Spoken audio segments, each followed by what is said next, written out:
ফের ভিজবে কলকাতা। আজ রবিবার কলকাতায় ঝড় বৃষ্টির পূর্বাভাস আবহাওয়া দপ্তরের। দক্ষিণবঙ্গের 11 জেলায় বিক্ষিপ্তভাবে বজ্রবিদ্যুৎ সহ বৃষ্টির আশঙ্কা রয়েছে। সঙ্গে শিলাবৃষ্টি এবং দমকা ঝোড়ো হাওয়ারও সম্ভাবনা রয়েছে। তবে বৃষ্টির কারণে তাপমাত্রা কিছুটা নামবে বলে জানাচ্ছে হাওয়া অফিস।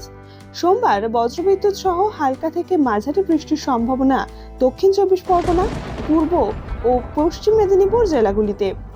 কলকাতায় আজ আংশিক মেঘলা আকাশ, বজ্রবিদ্যুৎ সহ বৃষ্টিপাতের পাশাপাশি 30 থেকে 40 কিলোমিটার গতিবেগে বইবে ঝোড়ো হাওয়া। আজ কলকাতার সর্বনিম্ন তাপমাত্রা 22.2 ডিগ্রি। শনিবার দিনের সর্বোচ্চ তাপমাত্রা ছিল 28.3 ডিগ্রি।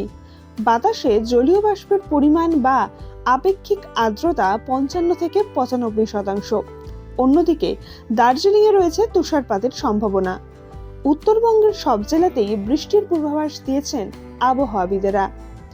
কলকাতায় তুমুল ঝড় বৃষ্টির পূর্বাভাস। দক্ষিণবঙ্গের একাধিক জেলায় শিলাবৃষ্টি ও ঝোড়ো হাওয়ার সম্ভাবনা। বৃষ্টির ফলে তাপমাত্রা কিছুটা হলেও নামতে পারে। উত্তরবঙ্গের সব জেলাতেই বৃষ্টির পূর্বাভাস।